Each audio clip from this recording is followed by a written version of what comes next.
नमस्कार दोस्तों।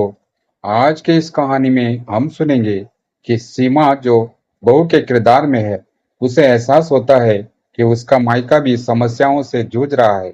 लेकिन जब उसे पता चलता है कि उसके पति ने बिना कहे ही उसके माता पिता की सहायता की है, तो उसके मन में पति के प्रति सम्मान और प्रेम बढ़ जाता है। धीरे धीरे सीमा और उसकी सास के बीच भी एक नया अपनापन विकसित होने लगता है और यह महसूस होता है कि दोनों को एक दूसरे की परवाह है, लेकिन उसे व्यक्त करने का तरीका अलग है। चलिए तो इस कहानी को सुनते हैं। अपनापन। रवि, तुम कब मेरी बात समझोगे? आखिर मैं तुम्हारी पत्नी हूँ। सीमा ने गुस्से से रवि से कहा। रवि बिना कुछ बोले घर से बाहर निकल गया। अब यह रोज का किस्सा बन गया था। सीमा अपनी सास विमला देवी की बहुत इज्जत करती थी, लेकिन विमला देवी हमेशा उस नीचा दिखाने का मौका ढूंढती रहती। आज भी सीमा ने सुबह जल्दी उठकर नाश्ता बनाया। उसे पता था कि रवि को सूजी का हलवा बहुत पसंद है, इसलिए उसने हलवा भी बना लिया था। जब सबको नाश्ता परोसा, तो सीमा के ससुर नंदलाल ने विमला देवी को टोका। अरे, ये क्या फिर खर्चा है? सुबह सुबह देसी घी का हलवा? विमला देवी ने सीमा को डांटते हुए कहा, बहू, ये देसी घी क्या तेरे मायके से आया है? सीमा ने शांत स्वर में कहा, माँ जी, रवि को हलवा बहुत पसंद है, इसीलिए थोड़ा सा बना लिया है। यह कहते हुए उसकी निगाहें रवि पर टिक गई। उम्मीद थी कि वो कुछ बोले, मगर विमला देवी फिर बोले, हाँ हाँ, मैं जानती हूँ, बहाने से खुद खाने का मन होगा। रवि चुपचाप नाश्ता करते रहे और बिना कुछ कहे ऑफिस के लिए निकल गए। सीमा की आंखों में आंसू छलक आए। काम खत्म कर सीमा अपने कमरे में चली गई और रोने लगी। उसे याद आया कि उसके पापा उसे किस तरह नाजों से रखते थे। एक बार जब उसने गाजर का हलवा खाने की इच्छा जताई थी, तो पापा खुद बाजार से खरीद लाए थे। लेकिन आज उसे अपनी पसंद के हलवे के लिए ताने सुनने पड़ रहे थे। शाम को जब रवि लौटे, तो सीमा ने उनसे शिकायत की। रवि ने ठंडे स्वर में कहा, इस घर में सिर्फ माँ की पसंद का खाना बनता है, आगे से मेरी पसंद का कुछ मत बनाना। यह सुनकर सीमा को बहुत बुरा लगा। उसने रवि से बात करनी बंद कर दी। अगले दिन सुबह सुबह की चाय बनाई और आशा की कि कोई उसे देखकर कुछ कहे। जैसे ही रवि नाश्ते के लिए बैठा, सीमा ने चाय सामने रखी और बिना कुछ कहे काम में लग गई। रवि ने चाय का पहला घूंट लेते हुए पूछा, सीमा, तुम्हारी ये चुप्पी मुझे कुछ समझ नहीं आ रही है। तुम कुछ परेशान लग रही हो, क्या बात है? सीमा ने अपनी आवाज को हल्का बनाए रखते हुए कहा, कुछ नहीं, बस रोज की आदत हो गई है सब सुनने की। आपको लगता है कि मैं हमेशा गलत ही हूँ, तो कहने से क्या फायदा? रवि ने पल भर को सीमा की ओर देखा और कहा, ऐसा कुछ नहीं है सीमा, तुम गलत सोच रही हो। मैंने तो हमेशा तुम्हारा साथ देने की कोशिश की है। सीमा ने हल्का सा मुस्कुराते हुए कहा, साथ? अगर साथ देते तो कभी मेरे लिए बोलते भी। आप जब चुप रहते हैं तो मुझे सबसे ज्यादा तकलीफ होती है। विमला देवी का चेहरा तमतमा उठा। बहू, बात हक की नहीं, आदर की है। तुम जो चाहती हो वही मैं तो सालों से कर रही हूँ। कभी अपने मन की चलाने दी किसी ने? रवि ने शांत स्वर में कहा, माँ, शायद आप भूल रही है कि सीमा यहाँ सिर्फ बहू नहीं है, बल्कि मेरी साथी भी है। उसकी भी कुछ उम्मीदें और सपने हैं। विमला देवी चौंक गई। उन्होंने पहली बार अपने बेटे से ऐसी बात सुनी थी। थोड़ा रुक कर उन्होंने धीमे स्वर में कहा, तो क्या मैं उसे कोई कष्ट दे रही हूँ? अगर उसे घर में कोई बात समझ नहीं आती, तो मैं उसे समझा रही हूँ। सीमा की आंखों में एक संजीवनी सी चमक आई। उसने खुद को संभालते हुए कहा, माँ जी, मुझे किसी चीज की कमी नहीं है। बस एक बात की कमी है कि मुझे कभी ये महसूस नहीं होता कि ये मेरा घर भी है। विमला देवी ने गहरी सांस ली। अच्छा, तो यह बात है। तुम चाहती हो कि हम तुम्हें हर बात पर समझें, माने, और फिर भी हमसे आदर की उम्मीद भी रखो।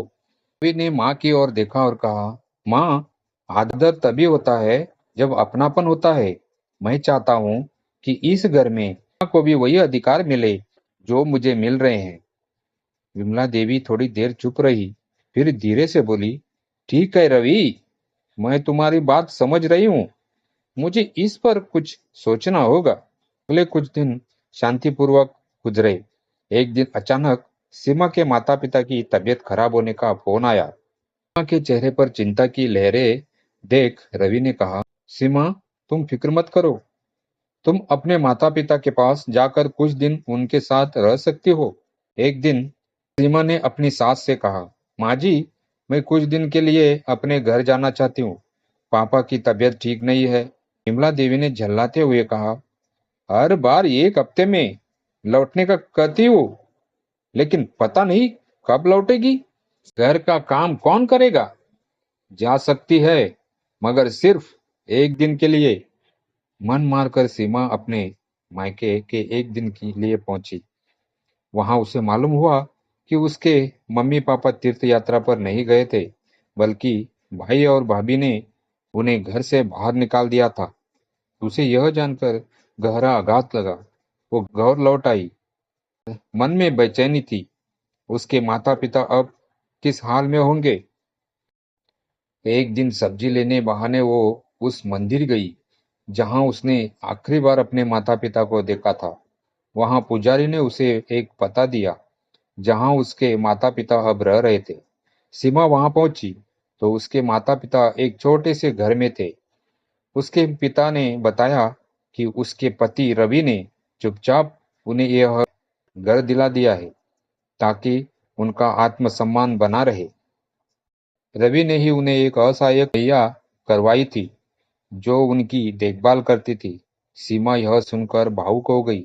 घर लौटते ही उसने रवि से पूछा, आपने मुझे कुछ क्यों नहीं बताया।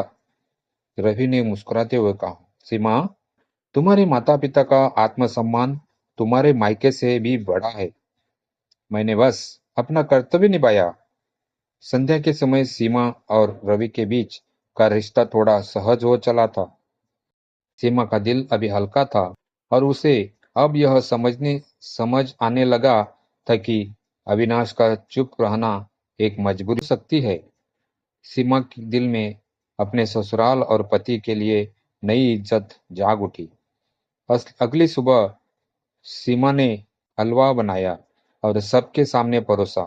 विमला देवी ने हलवे को देखते ही तंज कसते हुए कहा, आज फिर से मिठास क्यों बन रही है। सुबह सुबह हलवे की क्या जरूरत थी। सीमा मुस्कुराकर बोली, माँ जी, ये आज रवि की पसंद के लिए नहीं, बल्कि आपके लिए है। मेरी सासू माँ को भी तो मीठा पसंद है। विमला देवी थोड़ा चौंकी। उन्हें सीमा के इस बात की उम्मीद नहीं थी। उनकी बात का कोई और जवाब देकर बहू पहली बार उनके सामने मुस्कुराई थी, लेकिन वह खुद को काबू में रखते हुए बोली, हमें क्या, अब तो तुम सब अपने मन का ही करोगी। क्या हमने कोई कमी छोड़ी है। रवि ने यह सुनते ही कहा, माँ, सीमा बस आपकी खुशियों का ख्याल रख रही है, इसमें क्या बुराई है। विमला देवी एक पल को चुप हो गई। हलवे का एक पाव लेकर धीरे धीरे बोली, अच्छा, तो तुम्हें भी इस हलवे की मिठास पसंद है। रवि हंसते हुए बोला, हाँ माँ, शायद इसी मिठास से हम रिश्तों में भी मिठास ला सके।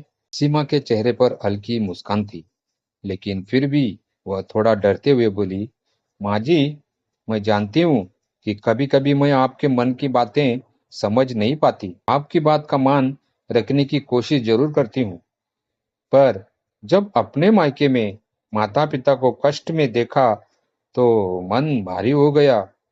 अचानक विमला देवी ने सिर हिलाया, तेरी मायके की बात है तो एक बार हमें बता दिया होता।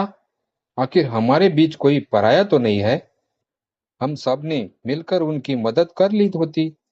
सीमा ने धीरे से माँ कहा, माँ जी, आपसे बहुत कुछ सीखा है मैंने, और शायद इसलिए अपने माता पिता का सम्मान बनाए रखने के लिए चुप रह गई। विमला देवी के चेहरे पर नरमी आई। उन्होंने कहा, सीमा बेटा, तुझे ये बात बताने में कोई संकोच नहीं कि मैंने तुम्हारे ऊपर कभी ध्यान नहीं दिया। मुझे लगता था कि ये घर और उसकी खुशियां सिर्फ मेरे बेटे से है, लेकिन आज समझ में आया कि तुम्हारे जैसी बहू का होना भी हमारे आंगन को सुकून दे सकता है। सीमा की आंखों में आंसू थे, पर इस बार वह खुशी के आंसू थे।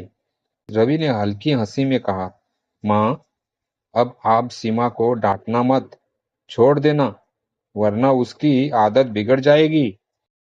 विमला देवी ने हंसते हुए कहा, अच्छा बहू, फिर कल से मैं तुझसे किचन का काम भी सिखाने का सोचा है।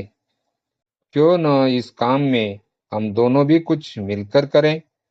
सीमा मुस्कुराई और विमला देवी के पास जाकर उनके पैर छुए। विमला देवी ने उसे गले लगा लिया।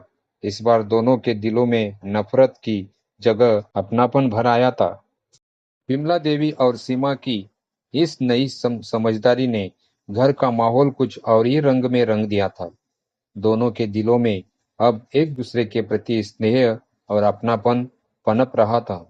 रवि भी यह बदलाव देखकर खुश था और वह जानता था कि इस रिश्ते में मिठास बनी रहे तो उसके परिवार में खुशियां बनी रहेगी। अगले दिन विमला देवी ने किचन में सीमा के साथ काम करने का अपना वादा निभाया। उन्होंने धीरे धीरे सीमा से सब्जियां काटने में मदद की और खाना बनाने के लिए कुछ पुराने पारिवारिक नुस्खे भी सिखाए। सीमा उन्हें गौर से देख रही थी, जैसे वह एक नई दुनिया को जान रही हो। बीच बीच में विमला देवी बातों ही बातों में पूछती, सीमा, तुम्हें यहाँ इस घर में कोई दिक्कत तो नहीं? देखो बेटा, अब तो हम एक परिवार है। अपने दिल की बात मुझसे बेझिझक कह सकती हो। सीमा मुस्कुराकर बोली, नहीं माँ जी, अब तो यहाँ अपनापन महसूस होने लगा है। आप जो मुझसे यूं बातें कर रही है तो मेरे लिए किसी आशीर्वाद से कम नहीं। विमला देवी ने हंसते हुए कहा, अरे, अब ये हमारी किस्मत है कि तुम जैसी बहू मिली हो। तभी रवि ने वहां आ गया। उसने दोनों को हंसते हुए देखा तो बोला, क्या बात है, माँ और मेरी पत्नी के बीच इतनी गहरी दोस्ती हो गई है और मुझे बिना बताए। विमला देवी ने मजाक में कहा, अरे बेटा, तुम तो अब हमारी बातों के बीच बाधा बनने लगे हो। रवि ने मुस्कुराते हुए कहा, ठीक है माँ, अब तो मुझे यह देखकर बहुत खुशी है कि आप दोनों एक दूसरे को समझने लगे हैं। मैं हमेशा यही चाहता था। विमला देवी ने प्यार से सीमा के सर पर हाथ रखा और बोली, रवि, तेरी यह पत्नी मेरी दोस्त बन चुकी है। अब इस घर में काम का बोझ हल्का महसूस होता है क्योंकि यह काम में मेरी साथी बन गई है। सीमा ने झिझकते हुए कहा, माँ जी, मैं भी अब इस घर को अपना घर मानने लगी हूँ और आपसे बहुत कुछ सीख रही हूँ। उस पल रवि ने अपनी माँ और सीमा को एक साथ मुस्कुराते हुए देखा तो उसके चेहरे पर संतोष की एक लहर दौड़ गई। धन्यवाद दोस्तों, ये कहानी आपको कैसी लगी कमेंट कीजिए और वीडियो को लाइक और चैनल को सब्सक्राइब कीजिए।